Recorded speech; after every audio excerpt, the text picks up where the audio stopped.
Hi, I'm Jon Sicotte, executive editor of the Brewer Magazine. Welcome to another edition of the Brewer Magazine podcast. Make sure that you're liking and subscribing either on YouTube or Spotify, or finding us at brewermag.com for all your daily business resource needs for the craft beer industry.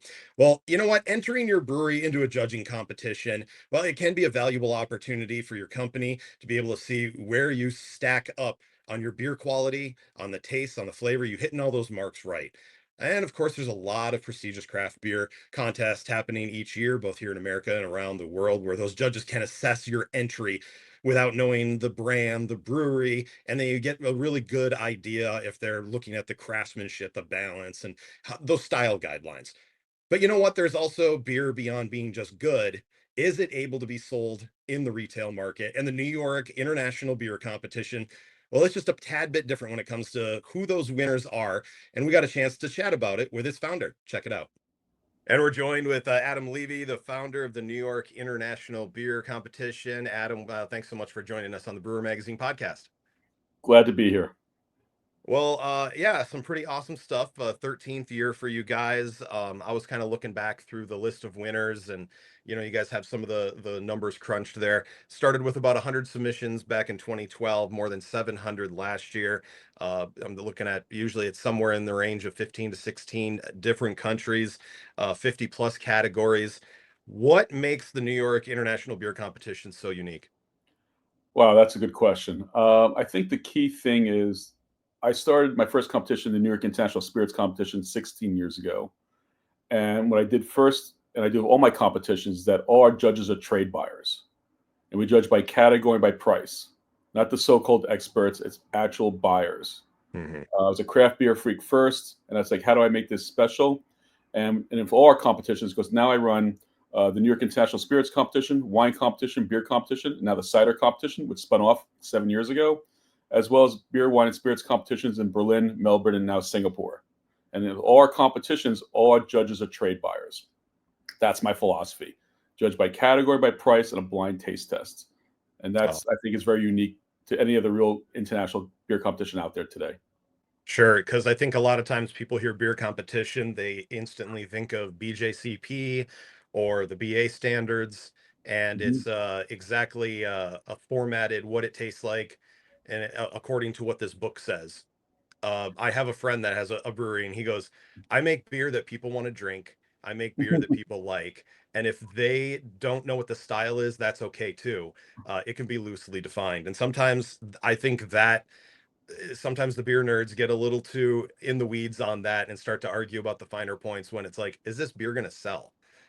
Yeah, I really believe that's important because we're not here to find faults. We're here to find will it sell at what price. Yeah. That's the feedback we try to get back to our producers is like, this is a great beer, and here you go. And also, another thing about also is that we can have a flight of, let's say, 20 IPAs, for example.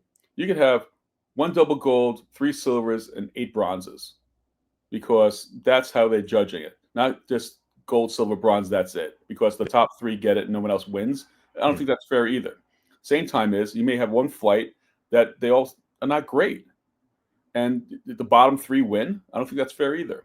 So Yeah. again, we judge them individually and in its category, which I think is very important for the producer to know what they stand. How are the categories comparatively? Just looking through, it does seem like there's different styles of categories for you guys. What are some of the ones that you find that are unique too? Well, we really don't want to try to reinvent the wheel. We basically try to look what everyone else is doing, they look at me, I look at them. We're not here to really change redesign the wheel. So we're all using the same categories. We Yeah. will add things as we need to. Whether it's adding hop water or it's non-alcohol or hard seltzer over the years, we do try to add other categories when needed.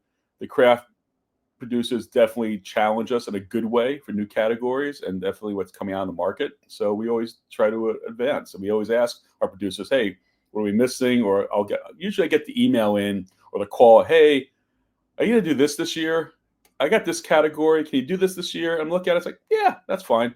That makes sense. And I'll check with two or three of my judges, my buyers, and hey, is this a category? You people asking for this in the bar? Are they asking this in the retail store? I said, yeah. I said, okay, that's a category. We're not, we're not we're not the IRS, we're very firm. We're not that firm. We try to be very flexible, and we want to make sure. Most important thing for me is that I hope it doesn't sound corny, but whether it's the brewer, the winemaker, the distiller, you're the artist, and what's in the can or the bottle is your canvas, and Mhm. that's important. Me, it's most important. You're the artist. That's the canvas. Is it being judged and tasted the right way, in the right category? That's the most important thing. It is an interesting group of judges, though. And first and foremost, this is located in New York, so you're dealing with a large city, a great amount of people that are well talented. How have you put your judges together to have a cohesive amount of people that are judging it, I guess, in the grand scheme of things, fairly, but in their terms? Well, we basically have a solid core of judges, buyers, and we usually get like one or two churn a year, whatever it may be. But primarily, our buyers are their retail store buyers, their own beer bars, their cicerones, they are distributors. They actually buy for a living. That's the key criteria. I mean, if you want to be a blogger, which I am also, we have the Alcohol Professor website, which we'll talk about later on. I mean, that's great, but your primary income that you makes all your money is you're a buyer at a commercial establishment. And we basically work the New York metro area because let's be honest, I'll be upfront with you, is that a buyer for, let's say, central New Jersey is different than a buyer for someone who lives in Williamsburg, Brooklyn, with all the hipsters. They have a different type of audience. So we try to basically have diversity in those situations. We don't want three suburban buyers and on one thing, because again, something funky and interesting that may work well in Williamsburg or some parts of Brooklyn as compared to what's going to sell on Long Island or Westchester. Mhm. So we try to have diversity on the panels themselves, where we will have the distributor, the retail buyer, the craft beer owner in different locations also. And this is in the New York metropolitan area because that brings diversity there. Absolutely. Do you see comparing trends, or maybe like breweries are winning because of a certain beer style in your contest that might not win in another, and it just comes down to the area you guys are in versus something like GABF or Best of Craft Beer or any of those other ones, the World Beer Cup? Do you see similarities and differences? Have you looked to kind of compare and contrast? Not really. I mean, not to sound egotistical, but people in New York see everything. I Right. mean, we see a lot of every different style and category, and especially for international producers also. Hmm. We get around 15%, maybe more, overseas producers coming in who want to be in the competition, want to be in front of trade buyers, being blind tasted. So we don't really. And then I think you mentioned before your friend. Sometimes I feel some people also produce for that audience, for that judge, for that competition. Yeah. You know, we're looking for the consumer. I walk into that retail store, that package store. I said, okay, I want an interesting Hefeweizen. What do you got for like $14? What do you got? Okay, I feel rich today. I'm going to spend $20 on something interesting, maybe some mead. What do you recommend for that price? We go walk into these stores and you walk into the bar and we ask these people, what would you buy? What would you recommend? Mhm. And that's the mentality of the competition. Like, what would the buyer recommend? And and the thing that you're bringing up is there's price points involved, that when you're looking through the list, that there's it's telling you, $10 or less, 11 to 14. Again, because it is like the consumer focus, that's an important part of it. Was it something that you added right at the beginning, or was it something that has evolved in your competition? From day one, when I did our first spirits competition 16 years ago, the New York International Spirits Competition, it's been by category, by price. Nice. Though I will say this, that we did that by range, like say $30 to $40, whatever it is, and then we did the same thing for wine, 15 and less, 15 to 30. I got to be honest with you, the wine people beat the crap out of me because they said to me, you can't say $15 and less. It's either $8.99 or $12.99 or $14.99. It's a different type of consumer. So after that competition, we went for exact dollar retail price on a national level because obviously, based on taxes and distribution, that one six-pack may cost, let's say, $13.99 in one part of the country, and it's $15.99 in another part of the country, or $11.99. So we try to work on the national price range in that level. We ask the producers to enter. It's an interesting contest for people to enter, but who's entering? What type of size breweries are you seeing? Do they, have that oh, I can't enter this because I need to enter this type of situation? Are you seeing a wide range? Are you seeing a lot of the large producers? Maybe guys are winning that are just, a kind of a neighborhood, with self-distribution. I mean, do you see a wide range or is it a certain kind? It's a wide, big net, and it's a wide, big tent. We welcome everybody, and we've seen the people from literally no distribution, working the tap room, whatever it is, to Boston beer. Let's say who they are. Let's not hide who they are. You know, for the as the things goes up, how much they're producing, that's still craft. I'm not here to fault. That's the Right. rules. But we've seen, and we also have from overseas. As mentioned earlier, around 15% or more is from overseas, and we get Mahu and other places, Spanish brewery that's owned by a Heineken subsidiary. They're entering, as well as Belgian brewers, which we definitely welcome, as well as the U.S. versions of that, and also from around the country and around the world. We get beers coming in from Taiwan, Japan, all around Europe, South America. I mean, we used to get Africa sometimes. We had some customs issues there, but otherwise, it's definitely all size everywhere. And the Nice. rule also is, if I can add, is that as long as it's commercially produced, we're not for the home brewers. I'm Yep. not knocking a home brewer. I've homebrewed before, not successfully, and that was not a good situation. But it's as long as it's commercially produced. That's our big rule. I mean, if you're in Latvia, once it's sold in Latvia, it's got a SKU, it's got a barcode. We're happy. Anyone that has ever surprised you, a country that you didn't expect to see and were pleasantly surprised, or any stories like that when it comes to overseas craft beer? There's this one great Polish brewery that's really cheap and does really well. So Yep. it's not always by price. There have been some stuff out of Latvia. There's obviously some Belgian great stuff, and even some Taiwanese beer did well also for some time ago, and also around Europe and some of the Eastern European countries. That's interesting, but also around the U.S. Arkansas, West Virginia. It's North to South Dakota. It's not just that 28 breweries in San Diego or 53 breweries in San Diego County. It's like everywhere there is. There's beer lovers out there. And it's affordable. Compared to some contests, you guys haven't raised your prices in over 10 years. When I was reading, why is that so important? Because and I think I know the answers because it can bring more people in on an affordable level. But is that kind of the reasoning why you guys don't want to soak people for money? This is not a get rich scheme for me. It's just like I enjoy this thing. I mean, I haven't raised our spirits prices in New York in 16 years. We've raised our price once in 10 years for wine and once in 10 years for beer. Uh, we're here to support the craft producer. We're definitely here to support craft. We run lean. We also try to support wherever we can, and we give the physical medal, we give the T-shirt, we give the recognition that's deserved. I think it's also interesting about our competition is that it's supported by the Professor Media Group. So I'm the alcohol professor, as you can see by my shirt. For those who are at the video, we have the alcohol professor, the cheese professor, the chocolate professor, vinegar professor, olive oil professor, and we get around 220,000 visits a month on these sites. And we're doing pairing pieces. So if you do win in our competition, we'll discuss more later on. But we're doing a roundup. Let's say 5 interesting beers from New York State or Ohio and how they pair with their local creamery and their cheeses. Not every Mhm. competition can really do that for you. We're actually doing the roundups and the pairings, and we love pairings with beer and cheese and beers and chocolate and everything else. What can a brewery do if they win to maximize that impact? And you kind of mentioned some of the fact that they get out there, but do you encourage them to be like, hey, make sure you're letting if you're going out to sell, you're talking about this. I overall believe that this is the best ROI, return on investment you can in anything. First off, if you do win, and we're not a metal factory, I'll be upfront with you. I'm not a metal factory. There are some out there. I'm not knocking, just saying that's not our mantra.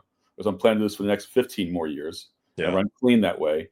Is that if you're in front of a buyer, whether it's a bar owner, a retail shop, whatever, say, hey, listen, your peers blind tasted this beer and gave it a medal, not 3 brewers in a room. No offense to the 3 brewers in a room, but your peers, your buying peers, who are distributors, who are retailers, who own bars, they blind taste this and gave it a medal.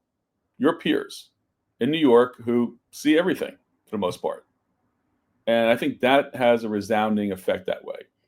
And why it should be in a competition, I'll say, it's the best ROI out there. For $100 cost per entry per SKU, you can go buy a banner ad, you can go buy a page in a magazine, whatever it is. How do you know they're gonna see that? But if you do win a competition like ourselves, you get the physical medal. You can hang that medal in your tap room. You can take that medal with you to the beer festival. You can have the certificate printed out for you, whatever it is. You can buy the shelf talker. You can buy the medal sticker image. You can put down the beer. And basically, when they see the medal, and it's from New York, or it's from any real national competition, it gives positive reinforcement to the buyer, the consumer there. It's like, why should I buy this Hefeweizen? Why should I buy this IPA? Oh, I won a gold medal at this competition. That's low cost ROI marketing. And the one thing that a lot of breweries like to do in these contests, and I'm going to venture that since it's not a pure BJCP type of contest, what's the feedback after the fact? Is there do you get a sheet back? Do you get to find out what they thought about it? I mean, what's the post of this after the contest is over? Very little. Yeah. It's we treat this as a buying exercise for the judges. They're not here to write a whole paragraph on the faults of what you're doing, what's wrong. Sure. If you get, let's say, a silver and you're a $14.99 4-pack, maybe at $12.99 it could have been a gold. That's the feedback. That's the real feedback, not here's all your issues. Like, no, will this sell with this price? So we're not giving out a lot of notes, whatever it is. If some producers reach out to me, I'll look at the judge's notes later on. Because we have a sheet situation. But we do not share with who actually judged the beers, because at the same time is these buyers do not want to be pounded also, saying, "Oh, you gave myself a gold medal. Can I send you a pallet?" I mean, we try to also be that firewall between the winning producer, which we're proud of, as well as the judge who's already getting hammered already. How about just the fact that the contest, we haven't even it's coming up soon here. I don't have the date in front of me all of a sudden. I was looking at the rest of the website. Mid-March. Yeah. So is there still time right now for people to start getting stuff in? Oh yes. We accepted to the 2 days before the competition.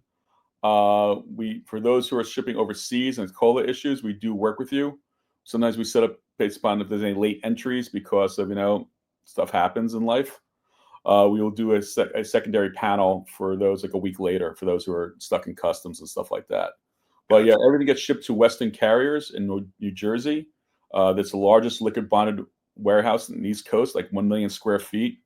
So if you already have your beers already sitting there through your distributor, they can easily transfer from their account to our account also. And that's all online. Awesome. Yeah, I'm looking at it. It's the NYIbeercompetition.com. Again, happening on March 23rd this year. And there's links here right off the main page that if you're looking at this, you can enter online. You can download the entry form. And that's some of the information that you can get. Another question, we were kind of talking about this. What are some valuable takeaways for breweries that do this, and how is it important for them to be able to just be a part of something that is a little different, isn't exactly a how it tastes, how it smells type of competition, but a will it sell competition? I think that's important. Will it sell? Because again, you can go back to those buyers and say your peers blind taste this and say this is the right beer for this price point. This is important for you. It will help hopefully open doors for you. Again, you do receive a physical medal. You receive a great Booze Pays the Bills T-shirt, not the one I'm wearing, fresh, clean one, new one. You get the digital medal image to use in all your point of sale stuff. If you want to put it on you want to wrap your car with it, your gold medal, and drive around town with it, please do. If you want to put it on your website, your marketing materials, go for it. You want to buy stickers from us? We have stickers. You want to put the medal image on your packaging? We can arrange that license for you. Very affordable. Shelf talkers, etc. These are all marketing tools we help to promote with you. At the same time as we're also doing individual award pages now on our competition, so you can actually point right to the site and see where your medal is with your bottle image and your tasting notes, which you sent to us, and we can have that right there. So you have that proof that you did win a medal, and links right back to your your brewery site. And let's point out as well that you guys also are doing cider competition as well at the Yes. same time. So this is for not just breweries, this is for cideries as well. How have things been going with that? Because we talk cider as well here at Brewer. It's great. We getting back to the feedback we get from the producers, and around 7 years ago, we split off the cider. We created the cider competition, which was part of the beer competition, and then we created the cider competition. So that's been great for us. We're seeing a lot. Again, we're seeing a lot of trends. We've gone to the hard seltzer mode. Now we're seeing a lot of non-alcohol.